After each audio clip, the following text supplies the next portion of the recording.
कहानी को पूरा समझने के लिए कहानी के पिछले सभी भागों को ज़रूर देखें। उसका लिंक मैं आप लोगों को डिस्क्रिप्शन बॉक्स में दे दूँगी और साथ में कमेंट बॉक्स में पिन भी कर दूँगी, तो आप वहाँ से भी जाकर देख सकते हैं।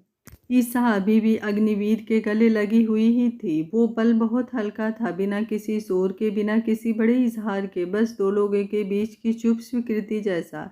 अग्निवीर ने उसे कसकर नहीं पकड़ा था, बस अपनी बाहें उसके इर्द गिर्द ऐसे रखी थी जैसे कह रहा हो कि अगर तुम रुकना चाहो तो ये जगह खाली है। ईसा का माथा उसके सीने से हल्का सा लगा हुआ था और उसकी सांसों की गर्माहट अग्निवीर की शर्ट से टकराकर लौट रही थी। कमरे में पर्दे आधे खुले थे, धूप अंदर आकर फर्श पर एक सुनहरी पट्टी बना रही थी। हवा में कुछ नया था, संकोच भी, भरोसे की शुरुआत भी। तभी दरवाज़ा बिना दस्तक के धड़ाम से खुला और तेज कदमों की आवाज़ के साथ विशु अंदर घुस आया। दीदी दीदी सुनो ना। उसकी आवाज़ अचानक बीच में ही रुक गई। सामने का दृश्य देखते ही उसके पैर जैसे वहीं जम गए, उसकी आंखें गोल हो गई। फिर अगले ही सेकंड उसने घबरा कर अपने दोनों हाथ आंखों पर रख लिए और घूमकर उल्टी दिशा में खड़ा हो गया। मैंने कुछ नहीं देखा सुपर हीरो दी, बिल्कुल भी नहीं देखा। मैं तो बस कुछ दिखाने आया था आपको। उसकी आवाज़ में मासूमियत से ज़्यादा शरारत थी। ईसा झटके से अलग हुई, जैसे अचानक उसे अपनी नब्ज सुनाई दे गई हो।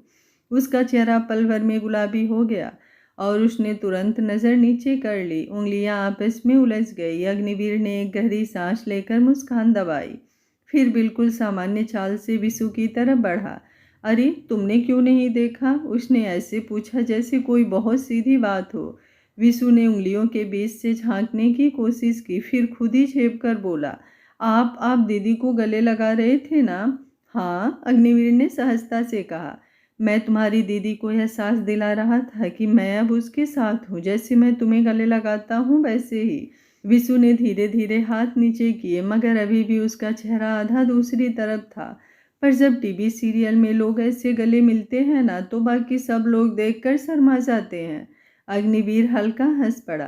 टीवी सीरियल में सब कुछ बढ़ा चढ़ाकर होता है चैंप, ये घर है, यहाँ प्यार छुपा कर नहीं किया जाता।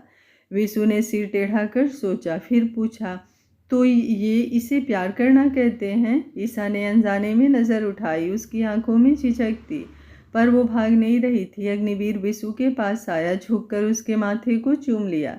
जैसे मैं तुमसे प्यार करता हूँ, दादी माँ से प्यार करता हूँ, उन्हें गले लगाता हूँ, तुम्हें गले लगाता हूँ, वैसे ही तुम्हारी दीदी को भी। विशु की आंखें चमक उठी। अच्छा, मतलब जैसे आप मुझसे प्यार करते हैं, दादी माँ से करते हैं, वैसे ही दीदी से भी करते हो? इस बार सवाल मासूम था, सीधा दिल से निकला हुआ। अग्निवीर की नज़रें अपने आप ईसा की तरफ उठ गई। ईसा की नज़रें भी उसी पर टिकी हुई थी। दोनों के बीच कुछ अनकहा था जो शब्दों से भरा था। 2 पल की खामोशी हुई, फिर अग्निवीर ने हल्का सा गला साफ किया और उसी की नाक पकड़कर बोला, तुम सवाल बहुत ज़्यादा करते हो, थकते नहीं हो? जो सामान मार्केट से लाए थे वो सेट किया कि नहीं? विशु तुरंत अपने असली मिशन पर आ गया।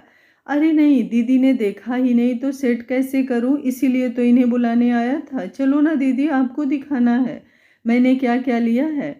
उसने झट से ईसा का हाथ पकड़ लिया। ईसा ने जाते जाते एक बार फिर पीछे मुड़कर देखा।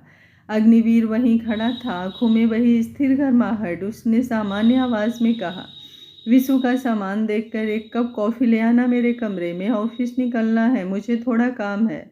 ईसा ने हल्का सा सिर हिलाया और विशु के साथ बाहर चली गई, पर उसकी नज़रें आखिरी क्षण तक अग्निवीर पर टिकी रहीं। नीचे हॉल में पहुंचते ही विशु ने अपना शॉपिंग बैग फर्श पर उलट दिया। पहले ये देखो, उसने एक कॉमिक बुक निकाली। कवर पर चमकदार सुपर हीरो बना था। ये लिमिटेड एडिशन है, अंकल ने बोला था जल्दी खत्म हो जाती है। सुपर हीरो ने मुझे दिलवाया है।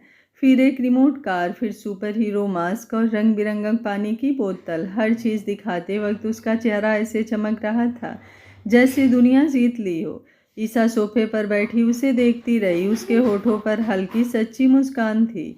वो चीज़ें नहीं देख रही थी, वो उस घर का एहसास देख रही थी जहाँ बच्चे बेधड़क दौड़कर कमरे में आ जाते हैं, जहाँ गले लगना छुपाने की चीज़ नहीं, जहाँ कोई उसे खींचकर नहीं बल्कि जगह देकर पास रखता है। और ये, विशु ने आखिरी पैकेट खोला। दीदी, ये आपके लिए है, इसमें छोटे छोटे बुक मार्क्स हैं। आप हमेशा किताब में पन्ना मोड़ देती हो ना, ये लगाना। ईसा की उंगलियां ठिठक गई। उसने बुक मार्क हाथ में लिया। आंखों में नमी सी आई पर मुस्कान नहीं टूटी। थैंक यू, उसने धीमे से कहा। अब कॉफ़ी बनाओ, सुपर हीरो के लिए दी, विशु ने आदेश दिया। विशा हंस दी। अच्छा जनाब। वो किचन में चली गई। कॉफ़ी बनाते समय उसकी हर हरकत शांत थी। दूध उबलने की आवाज़, कॉफ़ी की खुशबू, कप में गिरती धारा, सब कुछ सामान्य। फिर भी भीतर कुछ नया स्थिर हो रहा था। उसने ट्रे उठाई, सीढ़ियाँ चढ़ी। ईसा ने धीरे से दरवाज़ा खटखटाया, फिर बिना उत्तर का इंतज़ार किए हल्के से उसे खोला। उसके हाथों में ट्रे थी जिसमें 2 कपों से उठती कॉफ़ी की भाप कमरे की ठंडी हवा में घुल रही थी। अग्निवीर अपने लैपटॉप पर झुका हुआ था, पर जैसे ही उसे उसकी आहट महसूस हुई, उसने सिर उठा लिया। ईसा बिना कुछ बोले अंदर आई, ट्रे टेबल पर रखी, कप उसके साथ सरकाया और पलटकर बाहर जाने लगी। उसका कदम अभी दरवाजे तक पहुंचा ही नहीं था कि पीछे से उसकी कलाई को एक गर्म ठोस स्पर्श ने थाम लिया। उसका दिल जैसे एकदम से तेज धड़कने लगा। उसने पलटकर देखा, अग्निवीर खड़ा था। उसकी उंगलियां उसकी कलाई पर ढली हुई, पकड़ में जोर नहीं था पर रोक साफ थी। उसकी आवाज़ धीमी थी पर सीधी उसके भीतर उतरती हुई। आज रात मेरे साथ डिनर पर चलोगी? ईसा की पलकों ने झुककर खुद को संभाला, फिर धीरे से उठी। उसकी नज़रें अग्निवीर की आंखों से मिली और उसी क्षण अग्निवीर जैसे कुछ पल के लिए दुनिया से कट गया। उसके चेहरे पर गिरती हल्की लट, आंखों की गहराई, होठों की घबराई हुई रेखा, वो उसे देखता रह गया जैसे पहली बार देख रहा हो। उसने बहुत धीरे से उसका दूसरा हाथ भी अपने हाथों में ले लिया, उसकी उंगलियों को पलटकर हथेलियों को होठों से छुआ। एक आदर भरा ठहरा हुआ स्पर्श, फिर वो और करीब आया। उसकी सांसों की गर्माहट ईसा के गालों से टकराई। उसने उसके माथे पर अपने होठ रखे। एक लम्बा सुकून भरा स्पर्श, जैसे किसी वादे की मुहर। फिर उसके बंद पलकों पर, दोनों आंखें को कोने पर, उसके गालों पर। ईसा की उंगलियां उसके शर्ट के सामने के हिस्से को थाम चुकी थी, जैसे खुद को गिरने से रोक रही हो या शायद जाने से। जब उसके होठ उसके होठों के करीब आए, वो ठिठका, जैसे आखिरी बार अनुमति मांग रहा हो। और फिर उसने उसके लबों को बहुत हल्के से छू लिया। वो स्पर्श कोमल था, जल्दबाजी नहीं, पर उसमें महीनों की अनकही चाहत की गर्मी थी। ईसा का हाथ उसकी उंगलियों पर कस गया। उसने सिर पीछे नहीं खींचा, उल्टा एक पल को और पास आई। उस स्वीकृति ने अग्निवीर के भीतर की सारी रुकावटें पिघला दी। उसने उसे अपने और करीब किया, उसके होठों पर एक गहरा ठहरा हुआ चुम्बन छोड़ दिया, जिसमें चाहत थी पर अधीरता नहीं, अपनापन था पर हक जताना नहीं। जब ईसा की सांसें उलझने लगी, अग्निवीर जैसे अचानक होश में लौटा। उसने तुरंत दूरी बनाई, उसका चेहरा दोनों हाथों में लेकर घबराई आवाज़ में बोला, सॉरी, मुझे बहकना नहीं चाहिए था। पर ईसा ने उसकी बात पूरी होने ही नहीं दी। वो अचानक उसकी छाती से आ लगी, दोनों बाहें उसकी पीठ के पीछे कस गई। आप सॉरी क्यों बोल रहे हैं? उसकी आवाज़ भीगी हुई थी पर स्पष्ट। अगर आपने मुझे पत्नी होने का हक दिया है तो मैं तो आपको बहुत पहले से ही अपना पति मानती हूँ। उसके शब्दों के साथ उसकी पकड़ और कस गई। अग्निवीर की आंखें बंद हो गई। उसने भी उसे अपने करीब खींच लिया, उसके माथे को चूमते हुए फुसफुसाया, मैंने कुछ पूछा है तुमसे? उसने उसका चेहरा हाथों में लिया। ईसा ने हल्की मुस्कान के साथ कहा, आपको मुझसे कुछ पूछने की ज़रूरत नहीं, जहाँ ले जाना हो बस बता दिया करिए, मैं तैयार हो जाऊंगी। अग्निवीर की आंखों में चमक उतर आई। मतलब आज रात हम डिनर पर जा रहे हैं? ईसा शर्मा कर सिर झुका गई और गर्दन हल्की सी हिला दी। अग्निवीर ने उसके हाथ को उठाकर फिर से चूम लिया। थैंक यू, उसने धीरे से कहा, फिर अपना बैग उठाया और ऑफिस के लिए निकल गया। रास्ते में गाड़ी चलाते हुए उसके चेहरे पर वही मुस्कान थी जो रुकने का नाम नहीं ले रही थी। एक रोमांटिक गाना उसने खुद गुनगुनाना शुरू कर दिया। सिग्नल, सड़क, सब लोग धुंधले थे, साफ बस उसका चेहरा था। ऑफिस पहुंचकर वो अपने केबिन में गया और इंटरकॉम पर बोला, जॉन अंदर आओ। जॉन फाइल लेकर आया। सर, आज की मीटिंग। वो बोल ही रहा था कि अग्निवीर की नज़र उसके चेहरे पर ठिठक गई। एक पल के लिए उसे लगा जैसे सामने ईसा खड़ी हो। बिना सोचे उसने उसका हाथ पकड़ लिया और उसे अपनी तरफ खींच लिया। वो जैसे उसके हाथों को चूमने को हुआ ही था कि जॉन की घबराई आवाज़ गूंजी, सर, कि आप क्या कर रहे हैं? अग्निवीर एकदम से पीछे हटा, जैसे किसी ने झटका दिया हो। ओह गॉड! सॉरी जॉन, मैं ध्यान में नहीं था। हाँ, बताओ प्रोजेक्ट कहाँ तक पहुँचा? जॉन कुछ पल उसे देखता रहा, फिर प्रोफेशनल ढंग से मीटिंग की डिटेल्स बताकर बाहर चला गया। बाहर निकलते हुए उसके मन में सवाल थे। आज सर को हो क्या गया है? अंदर अग्निवीर कुर्सी पर पीछे झुक गया, फिर खुद ही हंस पड़ा खुद की हरकत पर। उसने अपनी उंगलियां बालों में फेरी। ये मुझे क्या हो गया है? जान क्या सोच रहा होगा मेरे बारे में? वो कुर्सी घुमाते हुए छत की तरफ देखने लगा। ऐसा क्या किया है तुमने मेरे साथ ईसा? जादू कर दिया है तुमने मुझ पर। हर तरफ बस तुम ही तुम दिख रही हो। उसके होठों पर मुस्कान थी, आंखों में वही चमक, और दिल में पहली बार एक घर बसने की सच्ची गहरी हलचल। ड्राइंग रूम में हल्की शाम उतरने लगी थी। खिड़कियों से आती ढलती धूप सोफे की पीठ पर सुनहरी परत छोड़ रही थी। ईसा दादी माँ के पैरों के पास फर्श पर बैठी थी, उसकी ठुड्डी दादी माँ की गोद से सटी हुई, और विशु सामने कार के छोटे पहिए खोलने की नाकाम कोशिश में लगा हुआ था। बातचीत हल्की थी, घर जैसी, सांस लेती हुई। तभी गेट की घंटी बजी। विशु उछलकर खड़ा हुआ। मैं देखता हूँ, पर दादी माँ ने उसे रोका। बैठ शरारती, सब काम तू ही करेगा क्या? वो धीरे धीरे उठी और बाहर चली गई। दरवाजे पर कुरियर वाला खड़ा था। मैडम, ये पार्सल देना है, उसने पर्ची पढ़ते हुए कहा। दादी माँ ने नाम पढ़ा और फिर आंखों पर चश्मा थोड़ा ऊपर खिसकाया और होठों पर मुस्कान आ गई। अच्छा, उन्होंने खींचते हुए स्वर में कहा। ठीक है, दे दो। अंदर लौटते हुए उनकी चाल में वही शरारत थी जो सिर्फ बुजुर्ग औरतों के पास होती है। अरे लाडो, उन्होंने हंसते हुए आवाज़ लगाई, लगता है तुम्हारे हबी ने तुम्हारे लिए बड़ी ब्यूटीफुल ड्रेस भेजी है। ईसा चौंक कर उठी। दादी माँ, आपको कैसे पता इसमें ड्रेस है? दादी माँ ने पार्सल उसकी तरफ बढ़ाते हुए कहा। अरे, ये बाल धूप में सफ़ेद नहीं हुए हैं मेरे। ये मेरे पोते ने भेजा है तेरे लिए। ले जा। अगर इसमें तुम्हारे हबी के भेजे हुए ड्रेस ना निकले तो 2 दिन तक खाना मत देना इस बुढ़िया को। ईसा शर्मा कर बोली। कैसी बातें करती हैं आप दादी माँ? इसमें कुछ भी हो, आपका खाना कभी बंद नहीं होगा। और आप बुढ़िया मत बोलना खुद को, अभी तो आप जवान हो।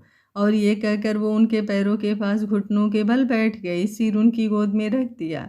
दादी माँ ने उसके बालों में हाथ फेरा। विशु उछल कर बोला, दी, पहले खोल कर तो देखो। दादी माँ ने उसे घूरा।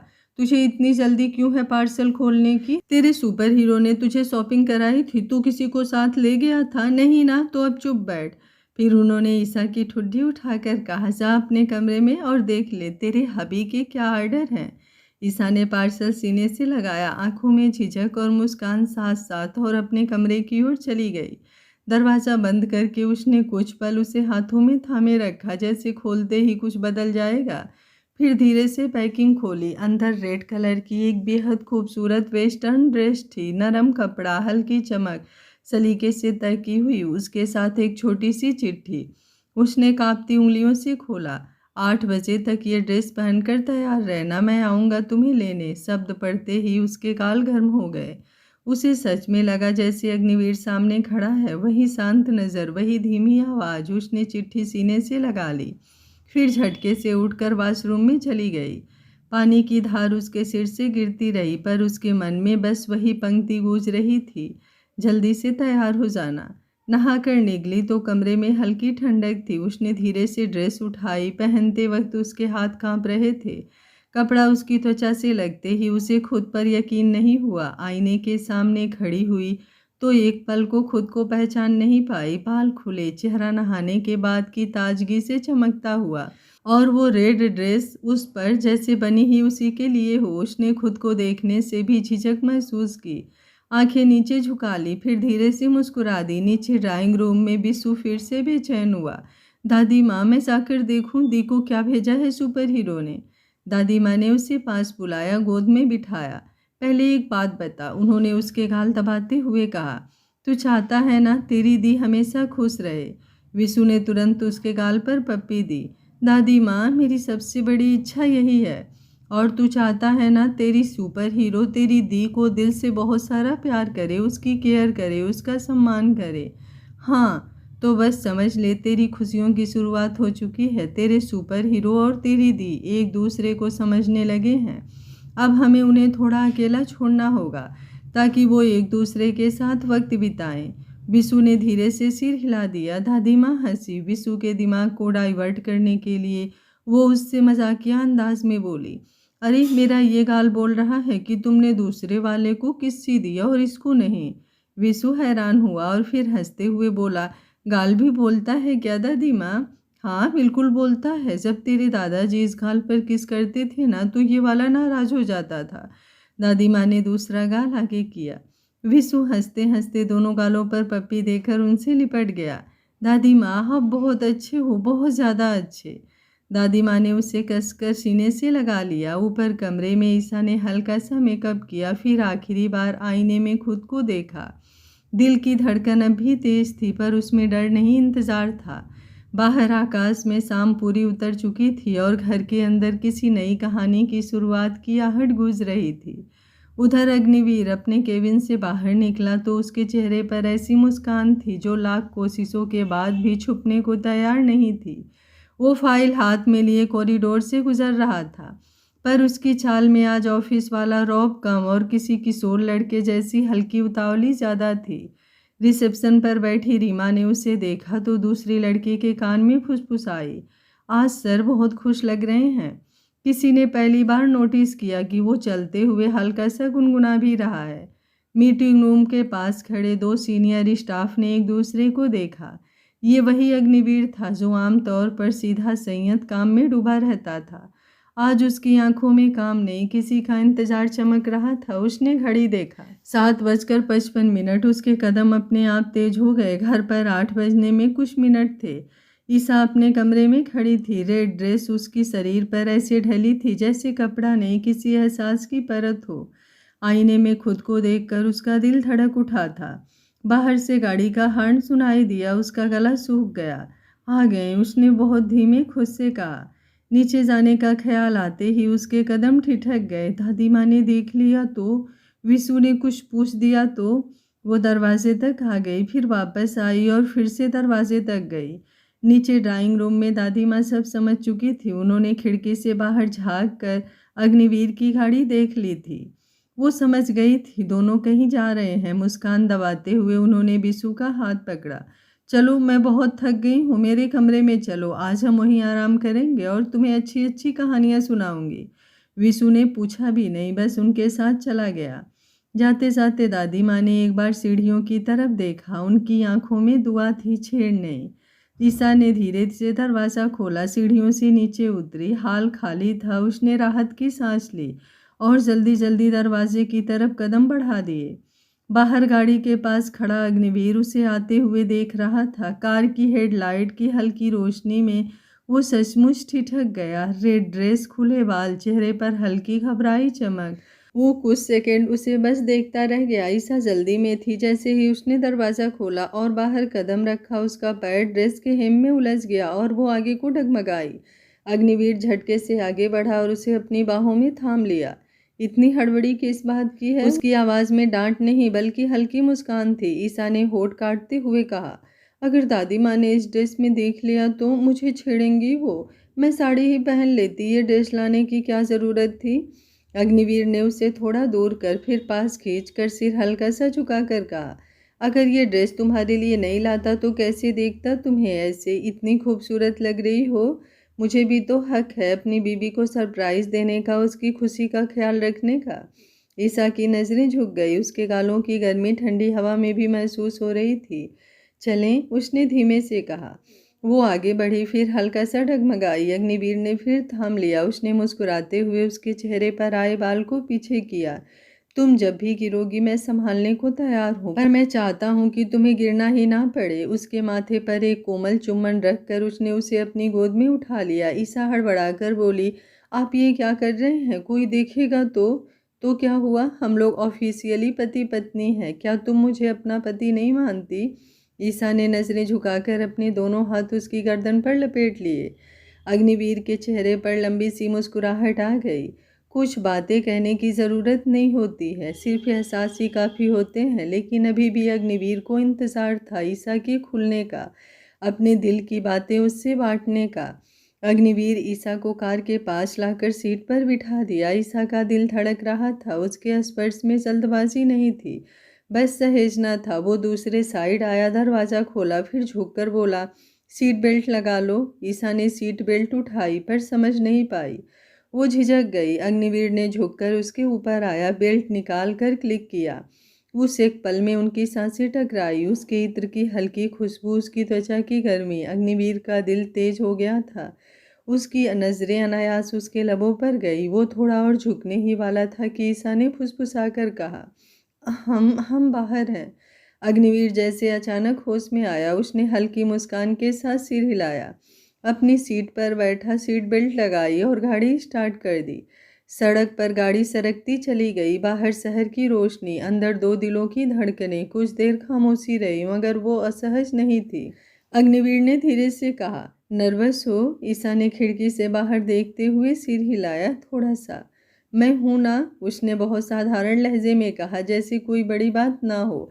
पर वही शब्द ईसा के भीतर गहराई तक उतर गए। कुछ ही देर में गाड़ी एक भव्य होटल के सामने रुकी। बाहर हल्की लाइटिंग, प्रवेश द्वार पर फूलों की सजावट।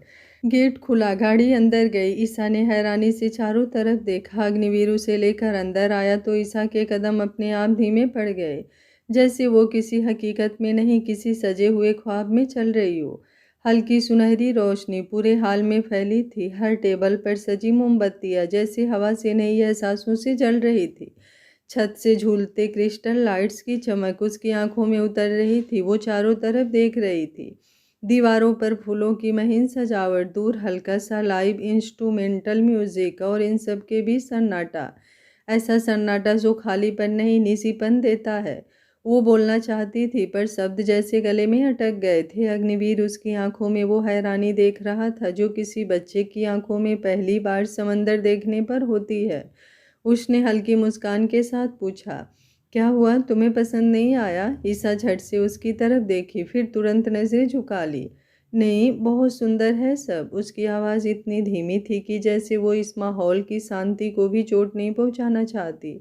अग्निवीर ने बिना कुछ कहे उसका हाथ पकड़ लिया। उसकी उंगलियां ठंडी थी। वो उसे लेकर बीच में सजी टेबल पर आया, कुर्सी खींचकर उसे बिठाया, फिर खुद सामने बैठ गया। ईसा ने चारों तरफ देखा, फिर धीरे से बोली, यहाँ और कोई क्यों नहीं है? क्या ये होटल खाली रहता है? अग्निवीर मुस्कुराया, नहीं, ये होटल कभी खाली नहीं रहता। ये मुंबई का सबसे महंगा होटल है और आज मैंने इसे सिर्फ हम दोनों के लिए बुक किया है। ईसा की नज़रें उसके चेहरे पर टिक गई। इतना सब करने की क्या ज़रूरत थी? हम कहीं भी बैठ जाते, लोग होते तो भी क्या फ़र्क पड़ता? अग्निवीर ने उसकी आंखों में देखते हुए कहा, मुझे फ़र्क पड़ता है। मैं चाहता था आज तुम्हारी हर नज़र, हर मुस्कान बिना किसी शोर के हो। जब कोई बहुत ही स्पेशल होता है ना, तो दुनिया कम पड़ जाती है, इसलिए उसे छोटा कर देना पड़ता है, सिर्फ दो लोगों तक। ईसा ने सिर झुका लिया। उसके होठों पर हल्की कांपती मुस्कान थी। वो सचमुच शब्दहीन हो चुकी थी। वेटर ने काफ़ी सर्व की। कब से उठती भाप जैसे उनके बीच की झिझक को भी धीरे धीरे पिघला रही थी। कुछ देर दोनों चुपचाप कॉफ़ी पीते रहे। अग्निवीर उसे देख रहा था और ईसा कप में झांक रही थी, जैसे उसमें अपने दिल की धड़कन देख रही हो। अचानक उसने पूछा, क्या तुम मेरे साथ डांस करोगी? ईसा चौंकी। मुझे डांस करना नहीं आता। वो मुस्कुराया, तुम्हें बस मेरा साथ देना है, डांस अपने आप हो जाएगा। वो उठा, उसकी तरफ हाथ बढ़ाया। ईसा ने कुछ पल उसे देखा, फिर उसने अपना हाथ उसके हाथ पर रख दिया। वो स्पर्श भरोसे जैसा था। बीच हाल में हल्की लाइट और भी मंद हो गई। बैकग्राउंड में एक सॉफ्ट रोमांटिक धुन बजने लगी। अग्निवीर ने धीमे से कहा, ये गाना मुझे हमेशा तुम्हारी याद दिलाएगा। गाने का एहसास कुछ ऐसा था, तुम पास हो तो दिल को सुकून सा मिलता है, जैसे अधूरी धड़कन को उसका जुनून सा मिलता है। वो उसके करीब आया। उसका एक हाथ ईसा की कमर पर आकर ठहर गया। ईसा की दोनों बाहें हिचकिचाते हुए उसकी गर्दन के पीछे जा टिकी। उनकी सांसें पास थी, कदम धीमे थे, म्यूजिक की बीट पर नहीं, दिल की धड़कनों पर चल रहे थे। दो वायलिन वादक थोड़ी दूरी पर खड़े थे, मधुर धुन में जान डालते हुए। उनकी नजरें नीचे थी, पर ईसा को फिर भी थोड़ी झिझक हो रही थी। अग्निवीर ने उसके चेहरे की हल्की बेचैनी पढ़ ली। वो थोड़ा झुककर फुसफुसाया, तुम्हारी नज़रें सिर्फ मुझ पर होनी चाहिए, आसपास कोई नहीं है, और जो हैं भी उनकी नज़रें तुम तक कभी नहीं आएंगी। तुम्हें असहज होने की ज़रूरत नहीं। उसकी आवाज़ में भरोसा था, अधिकार नहीं, सुरक्षा थी। ईसा ने धीरे से सिर हिलाया। अब उसकी पकड़ उसकी गर्दन पर थोड़ी कस गई। उसने पहली बार बिना झिझक उसके सीने से अपना सिर टिका दिया। अग्निवीर ने अपनी ठुड्डी उसके सिर पर टिका दी। दोनों आंखें बंद किए कुछ पलों तक बस यूं ही हिलते रहे, जैसे वक्त भी वहीं रुक गया हो। गाना खत्म हुआ पर वे कुछ सेकंड और वैसे ही खड़े रहे। फिर अग्निवीर ने उसका हाथ पकड़ा और वापस टेबल तक लाया। कुर्सी पीछे खींची, उसे बैठाया। वो खुद बैठा तो देखा, ईसा की आंखें भीगी हुई थी। अरे क्या हुआ? उसने घबराकर पूछा। ईसा ने तुरंत आंसू पोंछे। कुछ नहीं, पर आवाज़ साथ नहीं दे रही थी। वो सचमुच खुद को बहुत छोटा महसूस कर रही थी। इतने सच्चे सहेजने वाले इंसान के सामने अपने झूठ, अपने डर याद आ रहे थे। अग्निवीर ने टेबल के पार से उसका हाथ पकड़ लिया। आज सिर्फ आज को महसूस करो, बाकी हम सब साथ संभाल लेंगे। उसकी उंगलियां उसके हाथ पर धीरे से थिरक रही थी, जैसे कह रही हूँ अब तुम अकेली नहीं हो। मोमबत्ती की लौ हिली और उस हल्की रोशनी में दो लोग नहीं, दो दिल एक ही धड़कन में बैठे हुए थे। पूरा टेबल तरह तरह के खाने से भरा हुआ था। अलग अलग रंग, खुशबू और सलीके से सजे डिश ऐसे लग रहे थे जैसे किसी में स्वाद नहीं, एहसास परोसे हों। ईसा कुछ पल देखती ही रह गई। उसकी आंखों में आश्चर्य था, होठों पर हल्की झिझक। उसने धीमे से पूछा, ये दो लोगों के लिए खाना है? इतना सब क्यों मंगवाया आपने? अग्निवीर उसकी तरफ देखता रहा, फिर बेहद सहज स्वर में बोला, बस मन कर रहा था तुम्हारी पसंद की हर चीज़ यहाँ हो। तुम्हें जो अच्छा लगे थोड़ा सा अपनी प्लेट में ले लेना। बाकी यहाँ बहुत लोग होते हैं, वेटर्स में बांट दिया जाएगा। खाना कभी ज़ाया नहीं होगा। ईसा ने सिर हिलाया। उसे लगा जैसे वो सिर्फ उसके स्वाद का नहीं, उसके मन का भी ख्याल रख रहा है। वो आगे बढ़कर उसकी प्लेट लगाने लगी तो अग्निवीर ने हल्के हाथ से उसका हाथ पकड़ लिया। नहीं, आज मैं तुम्हारे लिए प्लेट लगाऊंगा। ईसा ने चौंक कर उसे देखा। वो मुस्कुरा रहा था, पर उस मुस्कान में शरारत नहीं, ममता थी। और एक बात पूछूं? उसने धीमे से कहा, क्या हम एक ही प्लेट में खाना खा सकते हैं, या मेरे साथ खाना नहीं खाओगी? ईसा उसकी तरफ देखती रह गई। आज वो अग्निवीर को किसी और ही रूप में देख रही थी। वो जो अधिकार नहीं जानता, अपनापन देता है, जो पास आता है पर घिरता नहीं। उसके दिल में कुछ गहराई तक उतरता जा रहा था। उसकी आंखों में पानी भरने लगा, पर उसने पलकों को झुकाकर आंसुओं को रोक लिया। ठीक है, उसकी आवाज़ में कपकपी थी। अग्निवीर ने एक प्लेट में दोनों के लिए खाना सजाया, फिर अपनी कुर्सी उसकी कुर्सी के बिल्कुल पास खींच ली। अब उनके बीच टेबल नहीं, सिर्फ सांसों की दूरी थी। उसने पहला निवाला तोड़ा और प्यार से उसकी तरफ बढ़ाया। जैसे ही निवाला उसके होठों के पास आया, ईसा की आंखों से आंसू छलक पड़े। अग्निवीर घबरा गया। उसने तुरंत उसके चेहरे को दोनों हाथों में थाम लिया। अरे क्या हुआ बच्चा? अच्छा नहीं लगा? चलो घर चलते हैं। ईसा ने झट से सिर हिलाया और अचानक उसके सीने से लग गई। मुझे माफ़ कर दीजिए, मैं आपके इतने प्यार के लायक नहीं हूँ। उसकी आवाज़ टूट रही थी। अग्निवीर ने उसका चेहरा ऊपर उठाया, उसके माथे को चूमा। तुम लायक हो या नहीं, ये फैसला तुम्हारा नहीं, मेरा होना चाहिए, और मैंने तुम्हें चुन लिया है। बाकी बातें बाद में, पहले खाना। अगर कुछ कहना है तो मैं सुनूंगा, बिना रोके, बिना जज किए। वादा है मेरा। उसने अपने अंगूठे से उसके आंसू पोंछे। इन आंखों में आंसू अच्छे नहीं लगते मुझे, यहाँ सिर्फ मुस्कान चाहिए। ईसा ने कोशिश करके हल्की सी मुस्कान दी और उसके हाथ का निवाला खा लिया। फिर खुद उसे खिलाने को हाथ उठाया, पर हिचक गई। अग्निवीर मुस्कुराया। क्या मुझे भूखा रखोगी? ईसा ने झेप कर एक छोटा सा कौर तोड़ा और उसकी तरफ बढ़ा दिया। ये पल बहुत साधारण था, पर शायद उनके रिश्ते को सबसे सच्चा पल। दोनों ने एक ही प्लेट में धीरे धीरे खाना खत्म किया। हर निवाले के बीच चुप्पी थी, पर वो भारी नहीं, सुकून से भरी हुई। डिनर के बाद वे होटल से बाहर आए। रात की हवा ठंडी थी। कार में बैठते ही कुछ पल दोनों चुप रहे। सड़क की लाइटें शीशे पर फिसल रही थी। कोई सॉन्ग नहीं चल रहा था, फिर भी माहौल में एक धुन थी जो उनके दिलों से निकल रही थी। घर पहुंचे तो सन्नाटा था, सब सो चुके थे। वो धीरे से अपने कमरे में आए। दरवाज़ा बंद होते ही जैसे बाहर की दुनिया भी बंद हो गई। अग्निवीर बिस्तर पर बैठा और उसे पास बैठने का इशारा किया और बोला, अब बताओ किस बात की माफ़ी मांग रही थी? क्या चीज़ तुम्हें परेशान कर रही है? ईसा की नज़रें उसके चेहरे पर टिक गई। कुछ पल वो बोल ही नहीं पाई, फिर धीरे से बोली, आप मुझसे मुझसे अगर बहुत बड़ी गलती हुई हो, अगर मुझसे बहुत बड़ी गलती हुई तो क्या आप मुझे माफ़ कर पाएंगे? अग्निवीर ने फिर उसका चेहरा अपने हाथों में लिया। एक बात पूछूं, क्या तुम मुझ पर भरोसा करती हो?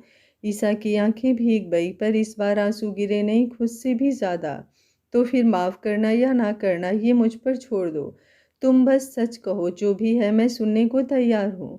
ईसा ने अपनी उंगलियां आपस में उलझा ली। उसकी धड़कन तेज थी, कमरे में हल्की रोशनी थी और उस रोशनी में एक रिश्ता सच की दहलीज पर बैठा था, अगले शब्द का इंतजार करता हुआ।